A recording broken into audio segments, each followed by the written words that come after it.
سلام عرض میکنم خدمت همه دوستان. امیدوارم که حال احوالتون خوب باشه.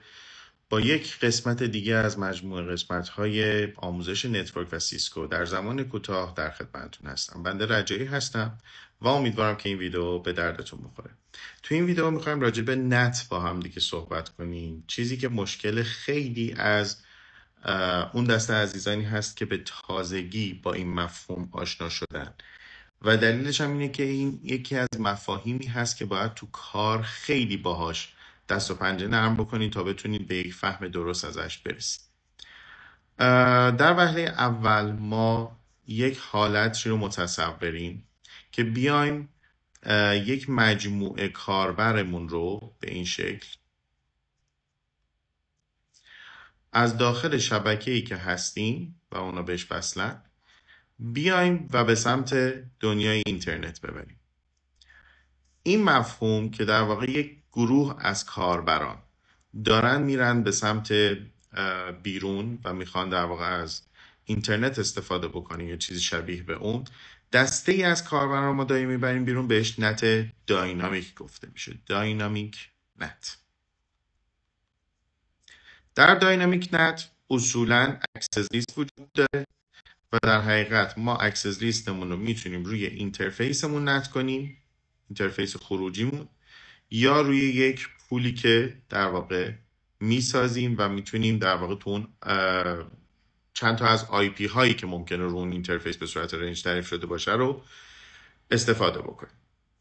یک حالت دیگه هست که من میخوام از توی مجموعه خودم سرویسی که دارم رو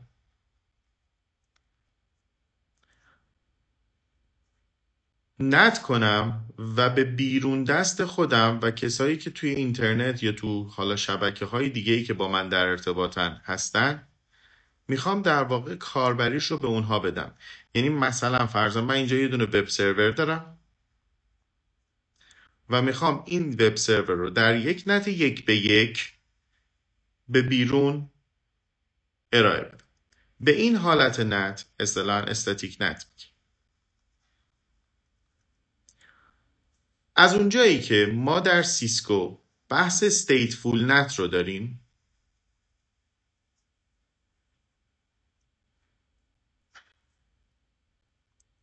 بحث استیتفول نت اینجوریه که اگر یک سرویسی از طرف شما، اگر یک آی پی از طرف شما نت بشه بر روی یک آی پی از روتر شما و بره بیرون، در بازگشت هم در واقع این دو طرفه اتفاق میفته. یعنی همون چیزی که رفته همون هم برمیگرده و با این چیزی که ما اینجا بهش نت تیبل میگیم توی روتر میسر میشه.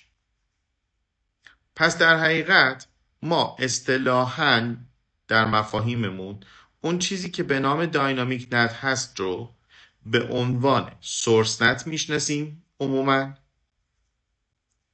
و اون چیزی که به عنوان نت 1:1 یا نت استاتیک هست رو به عنوان دستینیشن نت میشناسیم. دستینیشن نت رو از این لحاظ به این اسم میشناسن که در فارند، یعنی در بیرون مجموعه من در دوردست، همون چیزی رو که همون سروری رو که من آی پی پرایویتش رو نت کردم بر روی یه آی پی که من بهش آوتساید میگم، آوتساید لوکال، اون چیزی که من در واقع نت شدم بر روی اون، این آی پی که حالا من اینو اگه آی پی ایکس بگم، آی پی ایگرگ، یعنی چیزی که ما باهاش سورسمون جای سورس ایکس رو عوض کردیم و به جاش ایگرگ گذاشتیم، مفهوم اصلی نت، و باهاش رفتم، در بازگشت پاسخ به ایگرگ داده میشه و طبق نت تیبل درخواست به سمت ایکس هدایت میشه. یعنی در حقیقت من از بیرون دست ایگرگ رو صدا میکنم، ایگرگ درخواست من رو به ایکس پاس میده. بنابراین ما بحث استیتفول نت رو داریم.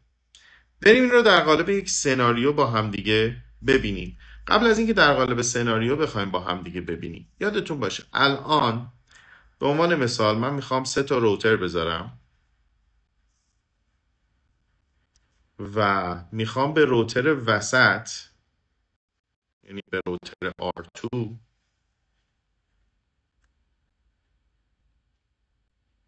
میخوام به چشم روتر پرووایدر نگاه کنم. خب. فرض میکنم که این هست 100 0 0 1 و سمت پرووایدر هست 100 0 0 2 و این هست 200 0 0 2 و این هست 200 0 0 1.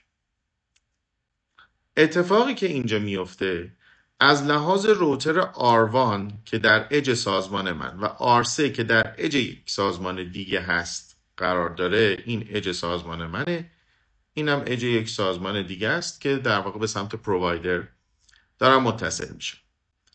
اتفاقی که میفته اینه که من اگر تصور کنم اینجا یک تعدادی من PC دارم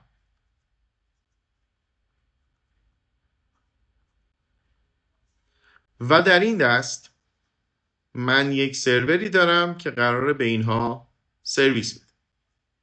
فرض میکنم اینجا یک وب سرور دارم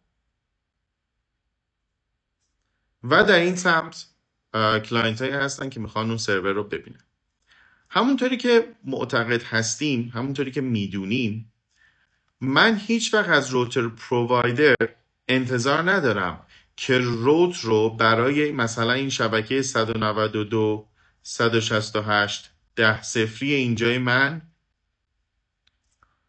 یا برای شبکه 172 16 10 صفری من بنویسه. یعنی من انتظار ندارم روت برگشت برای من نوشته بشه. چرا؟ به خاطر اینکه پرووایدر نمیاد برای خونه من، برای شرکت من روت برگشت بنویسه. بنابراین چیزی که پرووایدر اینجا وظیفش هست اینه که ارتباط IP های ونسایت منو با هم دیگه برقرار کنه. این ونساید منه در این طرف و اینم ونساید منه در اون طرف. یعنی پرووایدر وظیفش ارتباط بین این دوتا رو حول خودش به وجود بیاره. یعنی من از 100 0 0 1 باید بتونم 200 0 0 1 رو ببینم. حالا اگر سورس اینجای من در حقیقت یکیشون رو مثال میزنیم هست 192 168 مثلا 10 1، این رو به عنوان سورس در نظر بگیرم که قرار برم پیش دستینیشن 172 16 10 1. اگر قرار یه همچین اتفاقی بیفته و یه همچین ارتباطی برقرار بشه، خب بسته من اول از همه میره به سمت گیتویش، چون دستینیشن IP رو غیر همرنج با IP سورس و مسک سورس میبینه. بنابراین این بسته تحویل گیتوی میشه. گیتوی 172.16.10 رو نگاه میکنه، هیچ روتی بابت اون وجود نداره. بنابراین میاد و حالا به عنوان اگر من تو این روتر دو حالت ممکنه واسم پیش بیاد. تو این روتر ممکنه دو حالت داشته باشم. یا روتی که من نوشتم مطمئنم واسه 200 نوشته شده، یعنی 200 0 1 رو من روت دهی کردم، یا اومدم از دیفالت روت و کواد زیرو استفاده کردم. در حالتی که از 200 استفاده کرده باشم که این بسته همینجا دراپ میشه و اصلا ره به جای نمیبره. و اگر از دیفالت روت استفاده کرده باشم تو این روتر، خب من این روت رو روترم مچ میکنه و میفرسته سمت پرووایدر و در پرووایدر دراپ میشه. چرا؟ چون پرووایدر من دانشی راجع به 172.16.10 که در فارن در اون دست من هست نداره. خب من باید چیکار کنم؟ اتفاقی که برای نت میفته دقیقا همینجاست. من اگر مقصد و مقصودم دیدن 200 0 1 باشه، ببینید این شبکه این طرف از لحاظ پرووایدر بخوادم شبکه این طرف رو نمیتونه مستقیم ببینه. اینا نمیتونن ببینن همدیگر رو. اما این دوتا IP های ونساید میتونن ببینن همدیگر رو. پس ما انگار در هر کدوم از این شبکه ها نماینده‌ای داریم که شبکه مقابل رو میتونه ببینه، ولی به واسطه این که در شبکه سمت چپ اینیشیتور من یا شروع کننده ارتباط من اون لپتاپ ها و اون در واقع کامپیوتر ها سورسشون 193.68 دهیه نه 100.001 و در سمت راستم سرور من سورسش 176 دهیه نه 200.001. بنابراین من میام و از نت استفاده میکنم. نت چی کار میتونه بکنه برای من؟ نت وقتی بسته من رو با این شکل و شمایل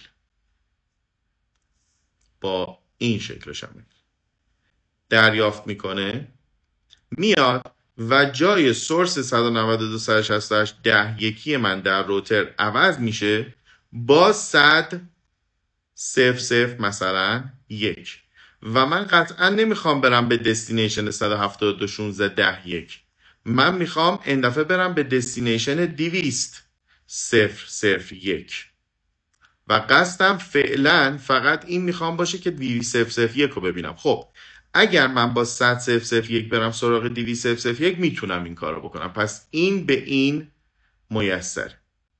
بریم ببینیم از همین چه استفاده ای میتونیم بکنیم. یک مثال با هم دیگه ببینیم.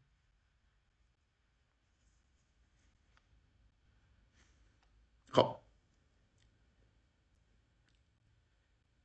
اینجا IP به جای 100 از 10 استفاده شده و از 20 استفاده شده. من برای اینکه حالا بتونیم تعریف خودمون رو داشته باشیم اصلا از ابتدا این سناریو رو انجام.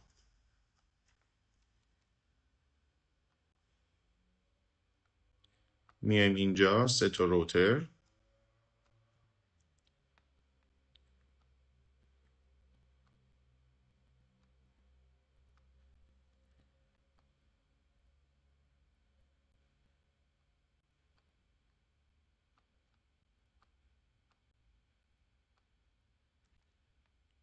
من ویدیو رو به صورت پاز در میارم تا IP دهی رو انجام بدم و در خدمتون باشم. خب الان IP ها داده شد. من فقط روی شکل هم اون رو بنویسم که ما اینجا 100.0.01 و اینجا 100.0.02 و اینجا 200.0.01 و اینجا 200.0.02 رو IP دادیم. این طرف شبکه 192.168 10.0 و این طرف هم شبکه 172.16 10.0. خب اوکی. اتفاقی که میخواد برای ما بیفته اینه که ما میخوایم اینجا رو پرووایدر خودمون در نظر بگیریم و جایی که در واقع داره سرویس دیدن 100.0.01 و 200.0.01 رو مهیا میکنه. پس من اینو این شکلیش میکنم، روتر میره داخلش و این رو در واقع سرویس پرووایدر خودم میدونم. حالا هر سرویس پرووایدری که هست. اوکی. حالا من یا دیفالت روت نوشتم یا تک روت نوشتم. از کدوم استفاده کنیم؟ من یه طرف از دیفالت روت استفاده میکنم، مثلا این رو می‌نویسم 0.0.0.0.0 بده به 100.0.0.2 و بهتره که نیم هم بذاریم، نیم اینجا ساپورت نمیکنه. IP روت و این طرف تک روت می‌نویسم که هر دو تاشو داشته باشیم. 0.0.1 بده به 200.0.0.2. اتفاقی که الان میفته اینه که من سرویس خودم از جایی گرفتم و منتظرم که در واقع پینگ طرف مقابل برای من بیاد. یعنی من منتظرم که پینگ 200.0.01 رو داشته باشم. اون طرف پرووایدر متولی اینه که این ارتباطات رو حالا اگه 50 تا روتر هم وسط داشتین برای شما به وجود بیاره که الان به وجود آورده و شما 100.0.01 تون میتونه 200.0.01 تون رو ببینید. اوکی. ما یا با سازمان هایی که داریم میتونیم تانل بزنیم و بحث روتینگ مستقیم رو داشته باشیم که اون اصلا امریست جداگانه. اگر بحث نت رو بخوایم اینجا داشته باشیم، الان 100.0.01 که من 200.0.01 رو میبینه.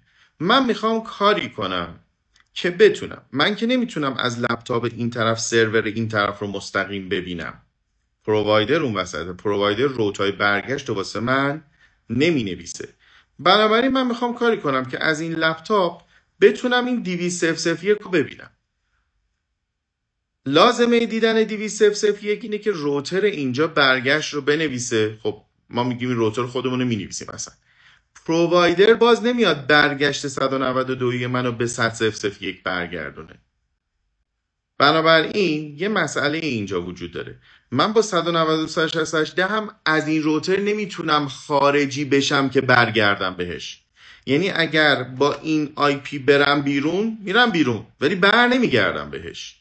چرا؟ چون برگشت واسه 192.168 صفر میسر نیست و پرووایدر و اون کسی که اون وسط داره ارتباطات رو به من میده اون آی پی از داخل رنج من، داخل مجموعه من رو براش روت برگشت رو تعریف نمیکنه. اوکی، بیام چیکار کنم؟ میگم خب برای پرووایدر من 100 معنی داره. آی پی ون ساید من هست، طرف ون منه، طرف خودشه، طرف مخابراته. بنابراین 100 من قابلیت دیدن 200 رو داره.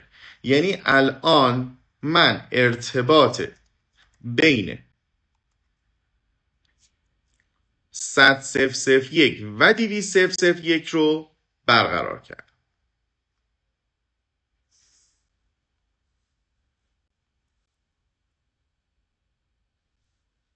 ارتباط بین این و این برقرار شده است. حالا من میخوام کاری کنم که این لپتاپ من بتونه 200.0.0.1 رو ببینه. اگر خودش رو به عنوان سورس بزنه، یعنی 192.168.10.1 رو به عنوان سورس بزنه، میتونه بره به 200.0.0.1 اما نمیتونه برگرده طبق توضیحاتی که همین الان داده. اما اگر مکانیزمی باشه که 192.168.10.1 که میخواد برسه به گیتوی و از گیتوی مسلما رد شه که برسه به 200.0.0.1، مکانیزمی باشه که اینجا 192.168.10.1 رو تحویل بگیره و به جای اون ورداره بذاره 100.0.0.1. حالا 100.0.0.1 بره پیش 200.0.0.1 و برگرده، این رفت و برگشت انجام بشه. و حالا یه جدولی هم داشته باشیم که یاد روتر من اینجا بمونه که 192.168.10.1 بود که درخواست داده بود و بسته رو مجددا برگردونه بهش. این میتونه مطلوب من باشه. این یعنی همون چیزی که من با عنوان نت اون رو میشناسم، نتورک ادرس ترنسلیشن. یادتون نره یک ارتباط به خودی خود زمانی که از 50 تا روتر هم بخواد رد بشه و بخواد یک سورسی، یک دستینیشنی رو ببینه، آی پی میشه آی پی سورس و آی پی مقصد میشه آی پی دستینیشن. مک ادرسه که هاپ به هاپ تغییر میکنه، سورس دستینیشن، سورس دستینیشن، سورس دستینیشن. اما اگر من بخوام جای آی پی رو تو بستم عوض کنم، باید از مکانیزمی مثل نت استفاده بکنم. خب بریم ببینیم آیا ما میتونیم. پس من از تو این روتر تونستم 200.0.0.1 رو ببینم، اما من از تو این لپتاپ نمیتونم 200.0.0.1 رو فعلا ببینم. پینگ توی پکت تریسر دش تی رو قبل از آی پی میزنیم و برامون قابل استفاده میشه. میبینید که من نمیتونم ببینم. بعد جالبه تایم اوت هم داره میده. خب باید تایم اوت بده، بخاطر این بسته من میره اما قابلیت برگشت رو نداره. خب حالا من میام تو روتری که من از اون تونستم پینگ 200.0.0.1 رو بگیرم و کسی که بهش متصله، میام جای آی پی اون رو با آی پی 100.0.0.1 عوض میکنم.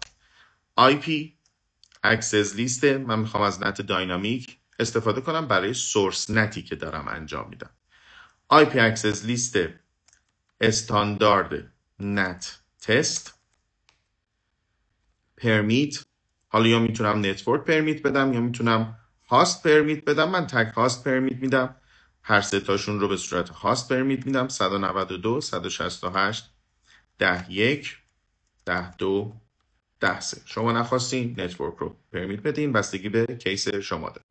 خب آی پی نت اینسایت سورس لیست، بهتره که کپی پیست کنید. در حالت معمول مارک کردن کپی به حساب میاد و کلیک راست پیست، ولی ما اینجا انجامش میدیم توی پکت تریسر. نت لیست روی اینترفیسی قرار آی پی اون رو به جای در واقع آی پی این ستایی که گفتیم بذاریم. یعنی اینترفیس فست اترنت 01. خب حالا میخوایم به نت بگیم از کجا به کجا میخواد بره نت براش اتفاق بیفته. قطعا اینترفیس فست اترنت 00 جایی که از لحاظ نت بسته ها داره اونجا وارد میشه و قرار کجا بره؟ قرار از اینترفیس فست اترنت 01 خارج بشه. الان اتفاقی که میفته پینگ 20001 برای پی سی های اینجا، لپتاپ های اینجا میسر میشه.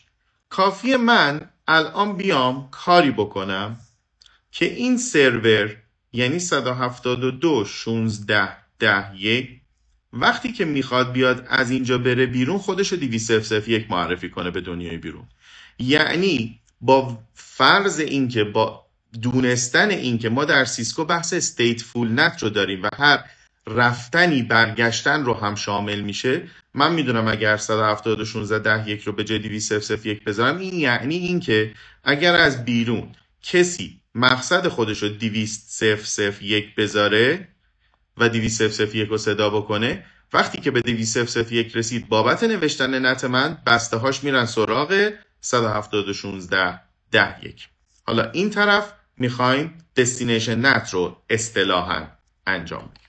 خب ما میایم اینجا IP NAT inside سورس استاتیک 172.16.10.1 به جاش بذار 200.0.0.1 دقیقاً چه IP به جای چه IP. و حتی من میتونم یه کار جالب انجام بدم، میتونم بیام بگم IP NAT inside سورس استاتیک TCP اگر 172.16.10.1 خواست بره بیرون با پورت 80 تو به جاش بذار 200.0.0.1 با پورت 80. حتی من میتونم پورت فوروارد کنم و به بیرون از خودم پورت دیگه رو اطلاع بدم، مثلا بگم 10.25. الان اگر کسی از بیرون 200.0.0.1 رو ببینه و اون رو با پورت 10.25 صدا بکنه بسته هاش میرسم 172.16.10.1 پورت 80. خب میرم اینترفیس فست اترنت 01 IP NAT اینساید اینجا جاییه که داره بسته من وارد میشه و اینترفیس فست اترنت 00 IP NAT out. خب اتفاقی که میفته الان اینه که من اینجا اگر بروزر خودم رو باز بکنم و حالا بریم توی این سایت تغییری هم بدیم که مطمئن باشیم همون سرویس رو داریم میبینیم توی سرویس اینجا. حالا یکم هم از این روش های قشنگ سازی استفاده بکنیم.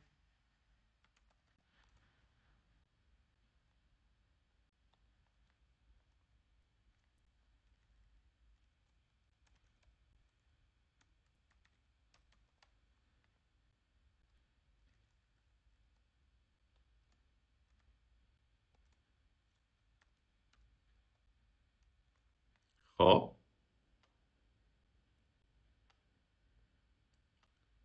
الان اگر کسی بیاد اینجا و وب بروزر خودش رو باز بکنه، تو این نسخه پکت تریسر یه مقداری وقتی وب بروزر رو باز میکنیم یه دیلی کوچیکی به وجود میاد و 200.0.0.1 رو صدا بکنه باید بتونه، نه یادمون نره ما گفتیم اگر کسی بره سراغ 200.0.0.1 10.25 بفرسته 80. بنابراین 10.25 رو صدا میکنیم و میتونیم سایتی که ایجادش کردیم رو در دوردست ببینیم. بنابراین من همینجا تو این سناریو تونستم سورس نت رو برای شما معنی بکنم، هم دستینیشن نت رو. دستینیشن نت همون نت 1 به 1 یا استاتیک نتی هست که ما در سیسکو میشناسیم. استیتفول بودن نت در سیسکو رو فراموش نکنید. امیدوارم این ویدیو به دردتون خورده باشه. اگر تونستین مفهوم رو در واقع برداشت بکنید یک لایک واسه من بفرستین، لطف کنین این پیج رو به دوستان خودتون معرفی کنین و بنده رو سابسکرایب بفرمایید. ممنونم. مرسی از توجهتون.